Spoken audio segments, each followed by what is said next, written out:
Lois Stickell this morning, our historian, and you may know Lois. Lois, if you purchased her book, done for the 200th anniversary of First Presbyterian. It's a fantastic book to read. If you haven't read it, this is probably I've already read it, but if you haven't, or you'd like another copy, they're still available in the church for $50, and the proceeds go to Roof Above. So it's for a very good cause, and they're available. So Lois this morning is going to tell us how we got here as Presbyterian, and also about gratitude, things we should be grateful for in this church in the season of gratitude. So with that, Lois.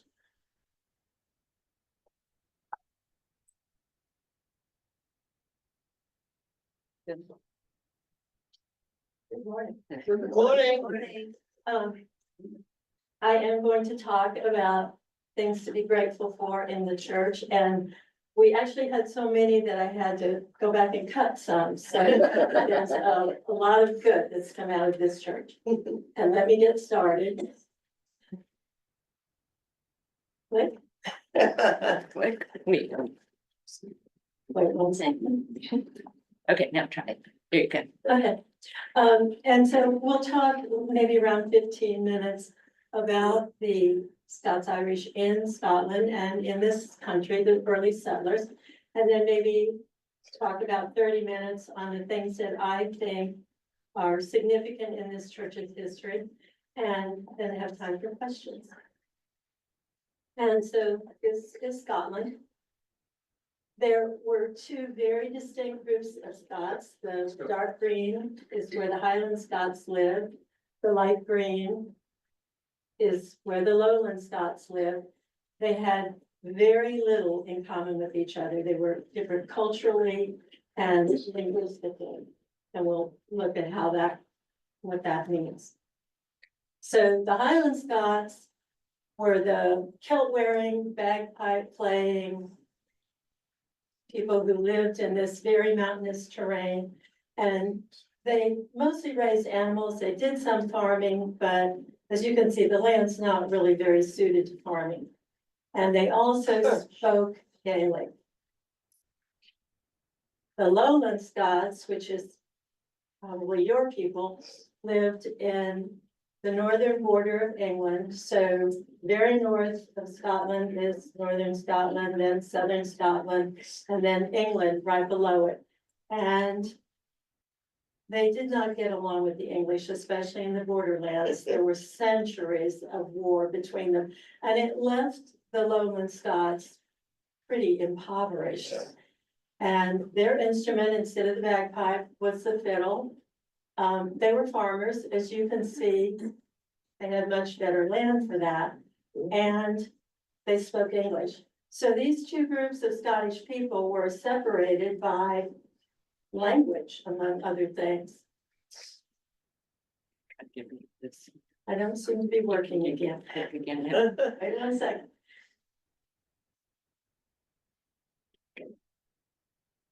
I'm gonna go backwards. Okay, so this is Scotland. Some of you may recognize yourself in this picture. I think somebody here bought a hat in Scotland. Was that you? Well, I have one. Oh, okay. And on the left is the island of Iona, which is where Christianity began in Scotland, where Macbeth is alleged to be buried. And it's in the Highlands. It's on the west coast of Scotland, in the Highlands.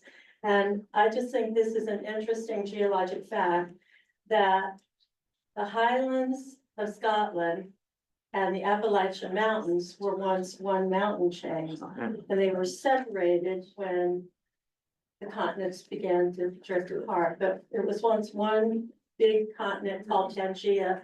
And so when you're in the Appalachian Mountains, you're sort of in the Scottish Highlands, if you want to stretch it. Okay, so now we get into some social engineering, and that always turns out well. English King James I wanted Lowland Scots, persuaded Lowland Scots to go to Northern Ireland because he was having these lowland Scots over here who were impoverished. He promised them a better life over here in Northern Ireland, or in an area of Ireland called Ulster. And he persuaded them that this could improve their living, and they had suffered famines, they had suffered war, so they were looking for a better place to live. And so many of them, beginning in the early 1600s and in waves for 100 years, did go to live in Northern Ireland. Excuse me. Probably about 200,000 all told, not at one time, but in groups, went to Northern Ireland seeking a better life. And it's a 3-hour trip across the Irish Sea, well, 3 to 10 hours, depending on the weather, from Scotland to Ireland. And that's sort of significant because if it didn't work out, you could go back. And the Lowland Scots did go in great numbers over here to Ulster, Northern Ireland, but they never assimilated with their Irish Catholic neighbors, and they maintained their culture and Presbyterian religion. So fast forward, within 100 years, by the early 1700s, things weren't going very well in Northern Ireland either. There had been a lot of crop failures. Again, they were suffering from famine. The rents had been raised exorbitantly, and they were suffering religious persecution. I won't get into the nuts and bolts of that, but essentially, it was not going well. So they began to leave. They wanted a better life, same reason they originally went to Northern Ireland. And about 200,000 started coming to America. Different 200,000, but about the same numbers who originally immigrated to Northern Ireland decided to try for a better life in America, starting around 1717 and all the way through 1775, up to the Revolution. And, pardon me, I think this is a really significant fact. Before, when they left Scotland and went to Northern Ireland, it wasn't such a big commitment, they could go back. Now, they were 3,000 miles from home. It took them 2 to 4 months across the ocean to escape to America. So it was a permanent commitment. They really had to know that if this didn't work out, they were stuck. So they arrived here. Pardon me. Most of them came in through the port of Philadelphia. They started, some of them were indentured servants. They had, the only way they could pay to get here was to agree to work for someone for 7 years. So they didn't all get off the boat and head straight down the Great Wagon Road, but some of them gradually started migrating down this green road. I'll get better with this clicker. Okay, so the Great Wagon Road goes through Gettysburg, through Staunton, Virginia, where the Wilsons got off and where the Wilsons family is from. And they traveled south, a lot of them ending up in the back country of North Carolina. The Great Wagon Road already existed. The Native Americans had used it. It was called the Great Warriors Path. And okay. That might have been me, sorry. That was Carol's fault. And pieces of it, many pieces of it exist still today as US 29. So every generation sort of keeps repurposing what's already there and changing it to their needs. So they came down the Great Wagon Road, and I just want to get a drink of water. You can talk among yourselves. The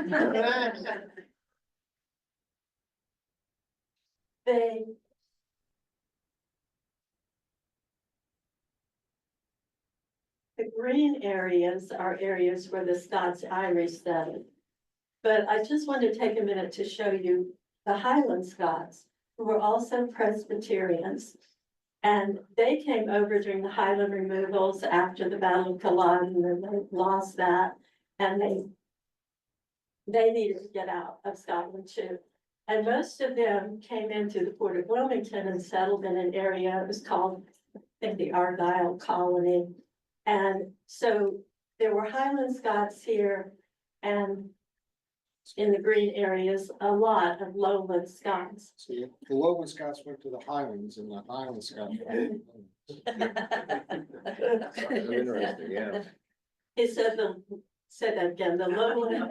The Highland Scots went to the Lowlands and the Lowland Scots went to the Highlands. Right. What you said. And anyway, that's sort of an aside, but I did want to sort of share that this whole state sort of became Presbyterian from two different directions.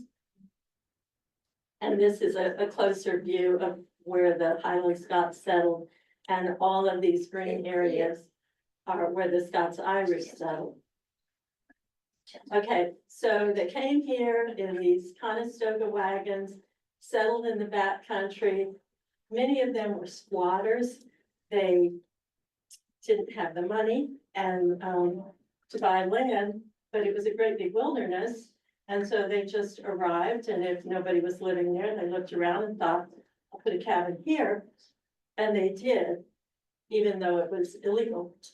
But the king's administrators, the British government, was on the coast. They were in New Bern, and they did not often come here, and there were a couple of reasons why. And one of them was because the settlers would beat them up and send them on their way. So they weren't very motivated to come. But meanwhile, the settlers were living in the backcountry. They made their own clothes, grew their own food, brought water from the creeks, shoed their own horses. They were almost completely self-sufficient. They were not the first people. The Catawba had been here for thousands of years.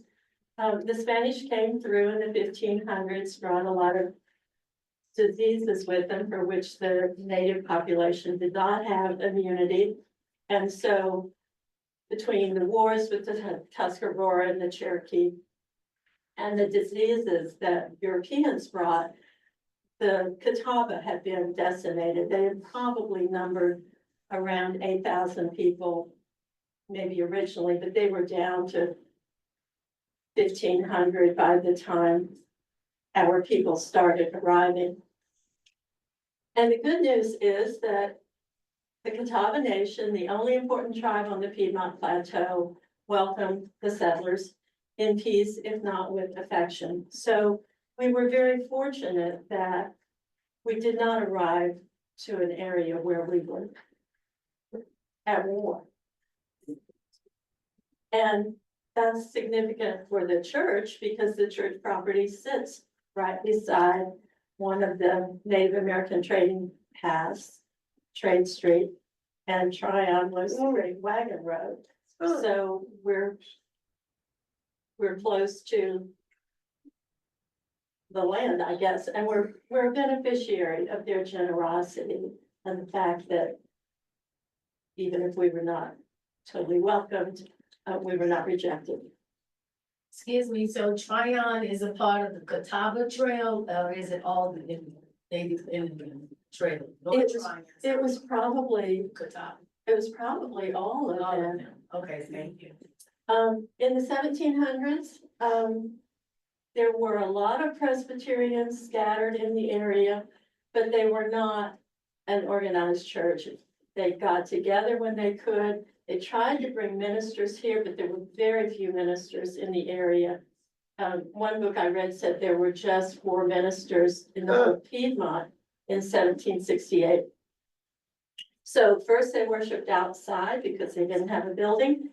And then a nice man named Thomas Polk built this courthouse because he was playing a power game to try to get this area to be the center of government, and it did work. But they also worshiped in this courthouse on Sundays for many, many years. Very informal. Charles Wood Mason, who was an Anglican preacher, gave a sermon on bring no dogs to church with you. And these were not your pet chihuahuas. These were kind of fierce farm dogs. So it was the Wild West. But, I mean, you still can't bring dogs to church. So. It's stuck, huh? It's stuck. Yeah, that part still holds. Anyway, this is basically where people were worshiping in the Charlotte area for many years. And we could not attract a minister. We kept asking for one from the from the Synod in New York and the Synod in Philadelphia, but they didn't have any to send. So there were lots of Presbyterians in this entire area, and this is roughly the 485 loop around Charlotte, where a lot of these churches were established. They're many years older than we are. They were mostly established 1750s, 1760s. But here's tiny Charlotte, and there wasn't a reason to establish a church here particularly because we were just this little bitty collection of houses and with barns out back. But in 1815, the North Carolina General Assembly passed an act that incorporated the town of Charlotte. And part of that act was that it gave the town commissioners power to make rules and regulations, including a regulation for the strict observance of the Sabbath day. They got to work right away. They built a church for all denominations at this location. Wasn't called 200 West Trade then, but they built the church here and it was for everybody. Baptists, Lutherans, Methodists, Presbyterians, and when I say everybody, I guess I should say Protestants. It was a church for all Protestants in the area. But there were very few of the other denominations. The Presbyterians dominated. And that's why up until the 1800s, there weren't even any other denominated churches in the area besides Presbyterians. All of the 18th century churches were Presbyterian. So you had the whole area. Okay, this is a diorama. Has anybody ever seen this at the Charlotte Museum of History? I don't even know if it's there right now, but it's showing the courthouse at the very middle of the intersection of Trade and Tryon. Here's Tryon Street running north. Some of the roads don't look much better than that today. And here's Trade Street. There's James Jack's Tavern. And this is us. And this is probably a pretty good representation of what the area looked like. The Native Americans had burned woods to try to create grasslands for hunting. So it was mostly grasslands when the first settlers arrived. So from the town church to our church, we were organized in 1821. Presbyterians were able to come up with the money to buy the property in 1845, although they're Presbyterians, so it took them 9 years to register the fee. But now it was a Presbyterian church. And we still allowed other denominations to use that building. And this quote from St. Mark's History, a week after coming to Charlotte on Sunday, January 30th, 1859, Pastor Burnham preached in the Presbyterian church, having invited all Lutherans in the vicinity of Charlotte to that service. So this was almost 20 years after we bought the property. We were still allowing other denominations to use this building. So that's all the history, every piece of history about the Scots. So now we're going to go into things about the church that I think we should be grateful for. And one of them I think is hugely significant is education. In 1868, the women of this church opened a school for the children of basically very impoverished people. And the city didn't have schools then. If you went to school, it was because you were paying to go. And so obviously, people who had no access to money could not pay to go. So their children were not educated. So what it meant was the women of the church hired a teacher. They constructed a building. And so they gave children an opportunity that they would never have had otherwise. And that building closed in 1882 because that's when Charlotte opened city schools and there was free public education here. But it did operate for 14 years, which in each child's life was an enormous gift. I'm gonna sort of try to show you where this building was. Stonewall is now Brooklyn Village. Hill Street doesn't exist, but here's Mint Street. And this was the building where they educated the children. And in today's terms, the Panther Stadium sits right on top of it. And there's the same building. So if you come in the Mint Street entrance and turn left, you're standing on top of that building. I think we are also, or should be grateful for the support that we have given to some other groups in this area. And one of them is our Jewish people. The South was never virulently anti-Semitic, but there was a rise in anti-Semitism at the end of the Civil War. And the reason was people believed that Jews had been profiteers during the war. And so there was a spike in anti-Semitism after the war. But our minister, Dr. Arnold Miller, who came here right at the end of the Civil War, was very friendly to Jewish people. He invited them to the congregation. He made them feel welcome. Another person, Zebulon Vance, was not a member. His wife was a member here. He was a future governor, a future US senator.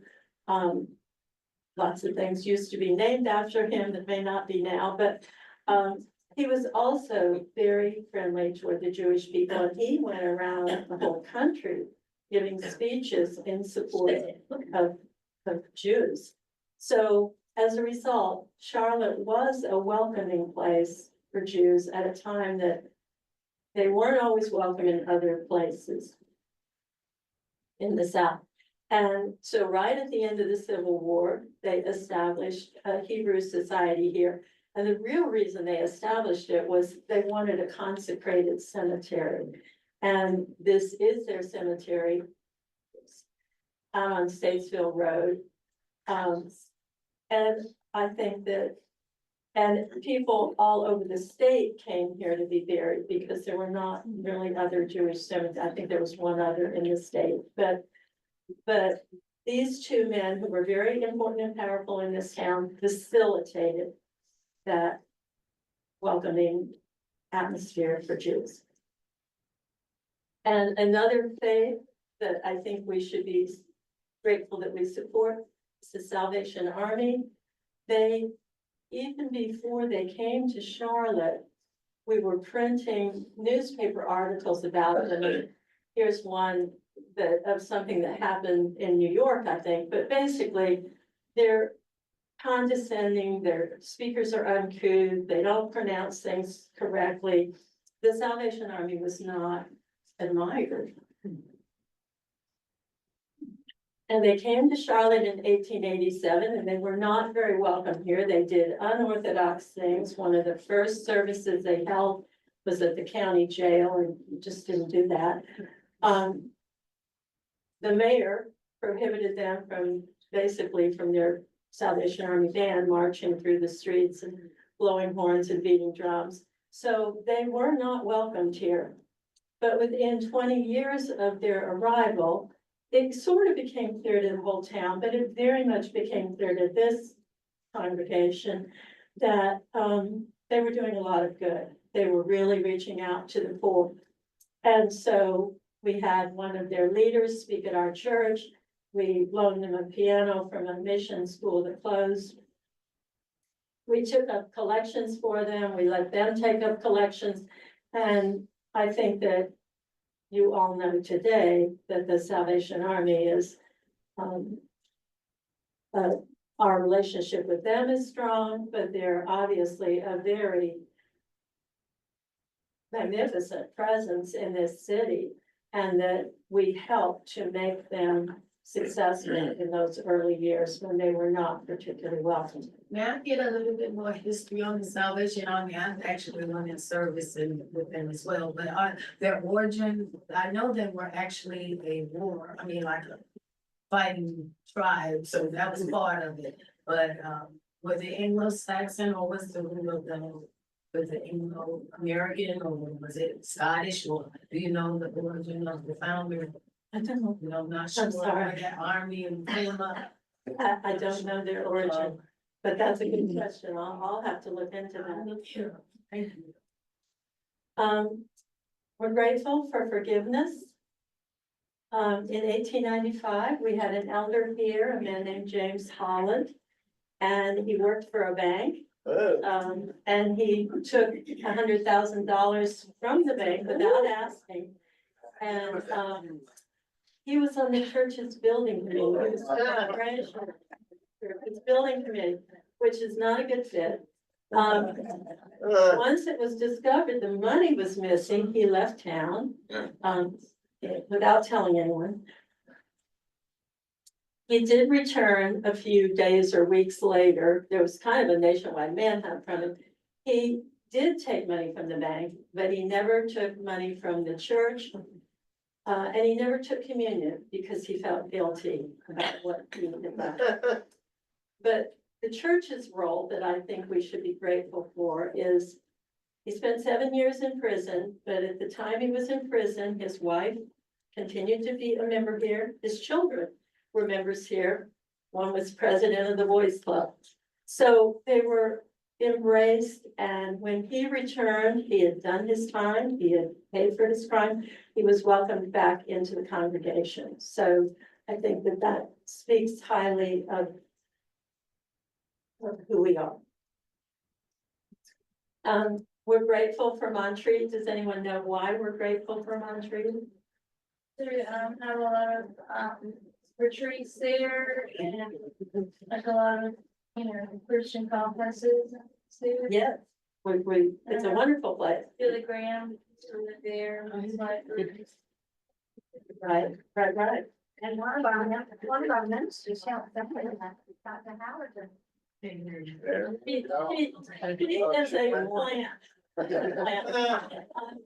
Reverend James Howerton, he came here, I think, in 1896, and he was here for about 10 years. And another denomination, Methodist or some other denomination, owned this property up in the mountains, but they were bankrupt and they needed to sell it. And he very much thought we needed a place for retreats and for Presbyterians to gather. So he heavily promoted this. He was a one-man show to make this happen. He sold lots to raise money for it. It was pretty expensive, to buy that land in the day. And he did succeed, and then they made him the first president of Montreat, so he left here. But there's a dining hall named for him. I think that he is underappreciated, or it's under-acknowledged, the role that the First Presbyterian had in making Montreat happen. Because without him, he was the pivotal part. He was the person who said, we must buy this property. And all he gets is a dining hall. And just to show you, and this is what we got. So it was well worth it. So we are grateful to those we remember and some that we no longer remember. And one of them is a man named John C. Burroughs. He gave the money, 20,000 of the 30,000 that they needed for a much needed Sunday school edition. This is the Sunday school edition. And that's the back of the Sunday school edition. It looks like a beautiful Victorian house with a wraparound porch. That used to be the back of the church, but it's not anymore. At any rate, he was the person who gave the money to make that happen. And so we're grateful for that. But gratitude sort of goes both ways. He was alone in the world. His two children had died when they were young. His wife was dead. In 1916, when he gave the money for that addition, he was a 91-year-old widower. He was living alone in this building, the Selwyn Hotel, which Martha Nowry is nodding her head. Where was it, Martha? It was right next door. Yeah, you walk out the front door of the church and turn left. So he lived right next door because he wanted to be near the minister. He dearly loved Dr. Ralston, who was the minister here at the time. And I think he's an example of someone whose last days were made better by someone in this church and by many people in this church. And it continues to happen with people at Sharon Towers, Southminster. They're getting support from this church in some of their last days. And for him, the money wasn't a big thing anymore. What was he going to do at 91 with the money? But the support that he got was really the point of gratitude. And we're grateful for the beautiful sanctuary and its music.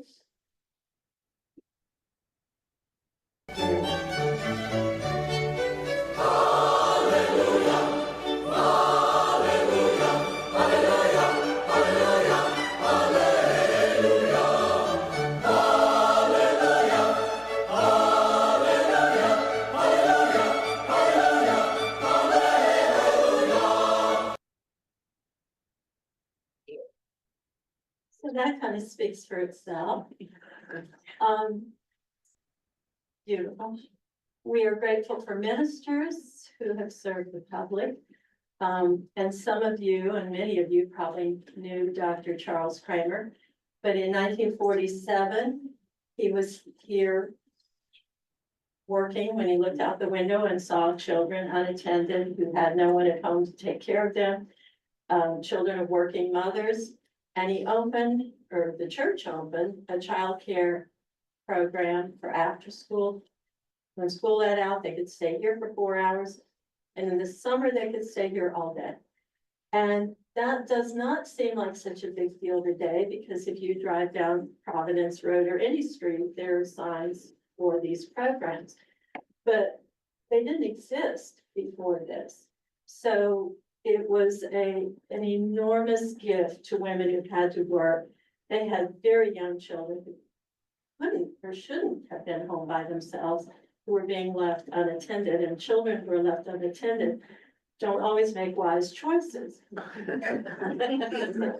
So this article in the newspaper, I think, says it all. It tells who the service is for and the ages, but rates to meet your budget. And if you had no money, then it's free. So that's a pretty good gift to give. And the letters that they wrote of appreciation. Isn't Say it No, again. man, Jay, That's what I I just still have telephone number here, 5123. Oh, is it? Yeah. There might be more numbers in front of me. But the Okay. 382. But the two, somebody should have been longer. Okay, okay. Am I running out of time? Good. Oh, you could. Okay. He also, the second thing that I think we need to be hugely grateful to Dr. Kramer for was his commitment to staying downtown. This was the Second Presbyterian Church that used to be on like the 200 block of North Tryon Street. As you can see, it was a magnificent church. Drive down North Tryon and tell me if you see it. So it's gone. And in 1949, but in 47, Second Presbyterian left the downtown area. They eventually merged with, they became part of Covenant. Thank you. And 2 years later, they opened the first portion of Independence Boulevard. And when they did, people didn't have to live downtown anymore. They could work downtown, commute to the suburbs, and they did. So the downtown began to depopulate. 1951 Trinity Presbyterian opened in the suburbs. Trinity is really just one example. Lots of suburban churches were opening, so you didn't have to come downtown anymore to go to church. But in 1951, after all of these other events, Dr. Kramer said, we do not plan to move, and here's why. Quote, the very presence of a church building here in the heart of the central business section of this city is important. And he drew a line in the sand and said, we're going to stay here and minister to the people who are here. They had noontime services for office workers. I think you know that it turned out to be the right decision, but at that moment, it was a brave decision for him to make, that this church was going to stay where it was planted. We are grateful for the television ministry, Yes. which began in 1961. The Jones family owned a television station and they gave us free airtime for many, many years. So it's been an outreach for 63 years. And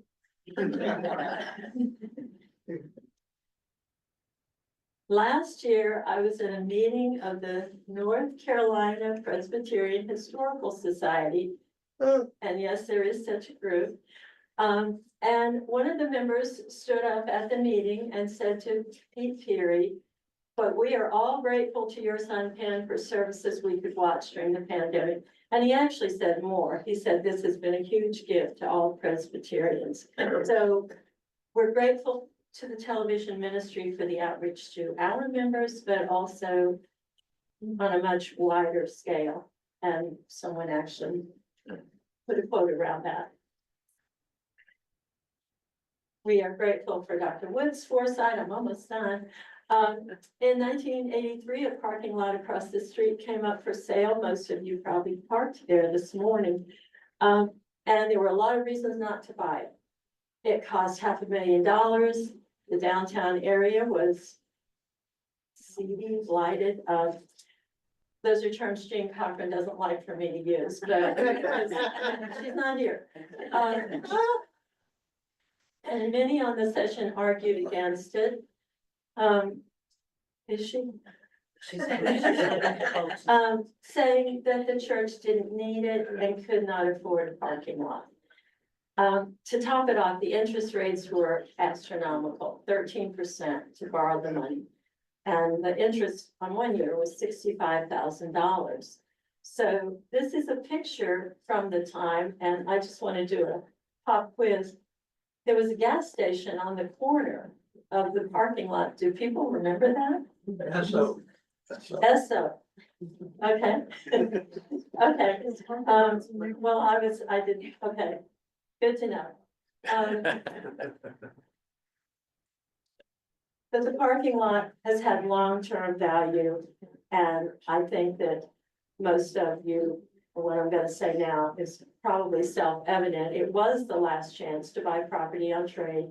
The parking revenue has been tremendous, but I think the greatest value is its potential. It's, I know, undecided how that property might be used, but if you didn't own it, you had no opportunity to develop it however you want it. So even though it's still up in the air what might happen long-term, it's there and the potential is there. And we realize that that's the only thing that will be able to be multiplied, land. You could get, land is gonna be extinct at one point. It's three, then we won't be able to buy the land anyway. And not with 500,000, take your 500,000 and try to buy a city block in Charlotte. So we're grateful for our role in the larger church. Bill Stevenson particularly wanted me to talk about this.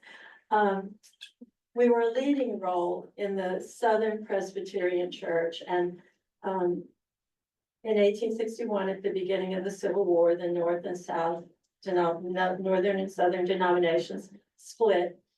And very soon after that, 3 years after they created a Southern church, we hosted the General Assembly in our sanctuary. And we hosted it again in 1897, 1920, 1958. And then, of course, in 1983, reunification happened and those two denominations came back together. And in 1998, that new combined church met in Charlotte and there were 12,000 participants. There's a few of them if you can pick yourself out. And that's obviously not all of them. So huge number of people came. It obviously wasn't possible for us to have them all in our sanctuary. But we did have a picnic for 2,000 people. And so we were one of the host churches for that 1998 gathering. Yeah. We are grateful for committees.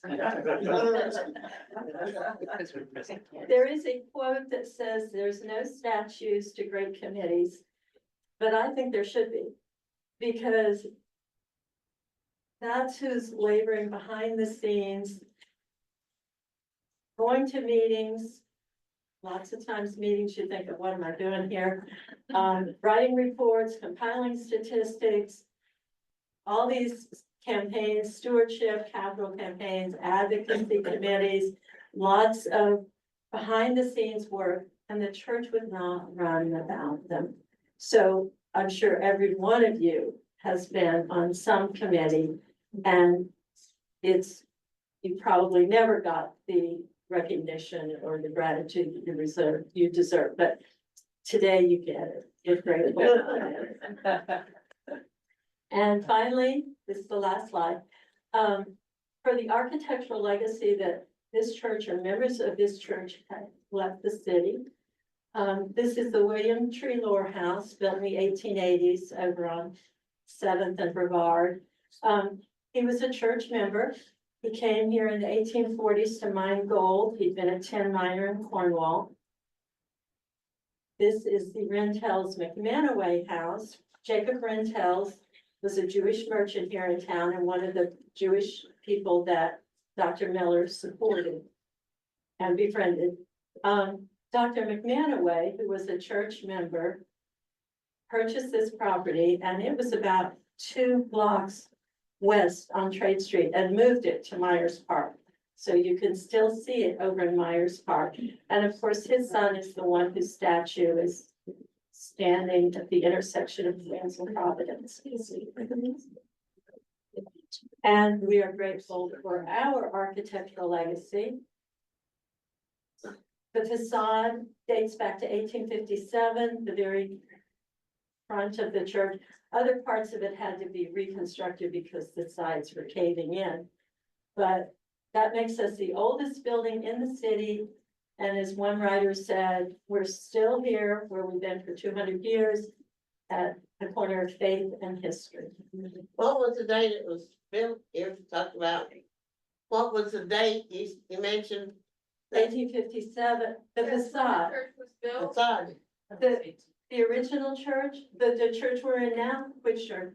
It's been rebuilt a couple of times. Right. Was it The 1857? first time the church was ever built at all was 1857. Yeah, that's what I'm asking. There was a previous church that was built between like 1818 to 1820, that we did not own. And Okay, we ended up buying that church and it was probably pretty primitive. okay, It got torn down. thank And you. then in 1857, a new church was built. Questions? Thank you. Just a comment, a lot of the Scotch Irish settlers are buried in the cemetery behind the church settlers cemetery. Most of the gravestones are hard, illegible, but you can read a lot of Scotch Irish, there's Alexanders, there's, all sorts of Scottish names in there. And there was probably a lot more that, because if you read out there on the sign, there was, the fence was put around because pigs were rooting up the graves. At that one point, so I mean, it was, obviously pretty rural here at that point, but there's still some out there you can recognize. But it kind of officially got filled up in 1853, and that's when they opened Elmwood. But they did some sort of ground penetrating radar type survey, and the people who, the experts who did that said there are probably 2,000 people buried there, but there are only maybe gravestones for, Couple hundred. yeah, a few hundred. You mentioned Argyle in Scotland, is that where Argyle socks originated? Do you Well, know? it was the Campbells, the. I won't speak about the Highland Scots, because I really don't know much about them, but Okay, I don't know about Argyle socks. but I thought since the name was Argyle, maybe it was. It probably Probably. is, they were in the linen and woolen business, Right. that's probably it, Okay, yeah. I'm curious, I'm gonna try to articulate what I'm curious of. I'm wondering how, because I wanna be sensitive, and I'm wondering how what we refer to as our, being Scots-Irish, how do we incorporate that with our brothers and sisters of color or who are not Scots-Irish but remaining Presbyterian? And where our church denomination has done work to also make reparations for harms it did to people of color, to people who are in the LGBT community. Not only our church, but also the broader denomination. Can you speak to any research you've done on that? As something we can be grateful for having done or being active in doing. Okay, let me parse the question. The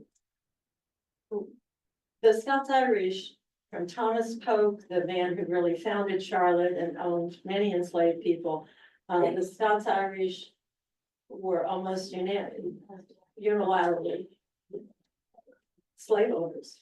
So reparations, I don't know if you mean at the national level, the church level, I'm not sure that I'm the person to answer that, but I think that there is a great recognition, that was why the outreach to First United, there is a great recognition of the harm that was done and the attempts or the discussion of how to fix that, but I'm not the person to answer how to fix that, but there are people here who may want to talk about that. The Rosses, I'm looking at you. It took me a little while to figure out something to be grateful for about that. Really, recently, with some of our relationship to First United, they were really good. But it's nothing that is clear that we need to be grateful for over the years. We did write the letter of apology. Well, what is that? Yeah, we did write a letter of apology Apology to First to United. First United, which was delivered on their and I think 150th anniversary. That was well received. Could you confirm, and this might be related to that question, but that the locals or the congregation wanted to give a pension to Stonewall Jackson's widow, and she declined and said, take that money and apply it to orphans. And that's where Jackson School came from. It later became the school that we were all threatened to be sent to when we misbehaved in elementary. But at that time, she would not take a pension because of all the orphans. So that doesn't really tie into that question, but it is something we did. Stonewall Street came from too. Jackson Training School was really a home for what in the day they would call juvenile delinquents. But I don't know I can't really speak to the history of that. I have heard what you're saying about Mrs. Stonewall Jackson said she would take a pension. I haven't done the research I haven't seen the primary sources for that. So some things become fact because they get repeated. And you might even see that today. And some things. Well, it was in a Civil War history. I forget who the Yeah, it's historian was probably in Greensboro, yeah. True. Because the only people that she left money to in her will, if I'm not mistaken, was her grandchildren and Jackson Training School. I believe, I might be wrong. I want someone to explain to me, because this question came up a couple of Sundays ago, and they mentioned something about in the hallway, there is an adventure right there, the golden tree that pertains to that, but I haven't been able to legibly read that, and is that the letter you're talking about? No, that was, in a way, a statement approved by session, Last session. when, after the sanctuary work, and the plaques honoring former pastors there, at least one of which was a slave holder, Okay. were moved into the history hallway. So that's kind of, in a way, I think it's a letter of apology and recognition for some of the harm we did. But I will give you a preview. The artist for that will be here at this church on, I think it's January the 26th, is that right? And she will be giving a talk after our worship service, with lunch here. So want to know a lot about it. I always learn. Right. So, She was a choir member. Oh, a choir Choir member in the river church. Well, you know, I attend the river, the documentary of that, and they explained a lot about what happened. Leading African Americans, and they did a lot of backlash. I'll let you comment. And that's like Pastor Cannon, the Presbyterian Church right here on Graham. You know, they're trying to encompass bringing in more groups. A lot of people don't accept change. That's why I realize they have segregated churches now, Yeah, you're right. because they still don't agree. But I am African American, part of this family, so, yeah, carry on, I'm intrigued about that artist, and she's gonna be here. she'll be here. Oh, Okay. I don't know if I'll be here, but it'd be nice to. One name that comes to mind that, the church was grateful to, as I recall, was John Irwin. I think his name, John Irwin, and there was the. He paid off the loan. Paid off the loan. So the church was in danger because it had enough money to pay the loan, so he assumed the debt or paid off the debt. The town of Charlotte bought, this village of Charlotte really, paid to build a church with money they borrowed from the Bank of New Bern. But they didn't have the money to pay it off.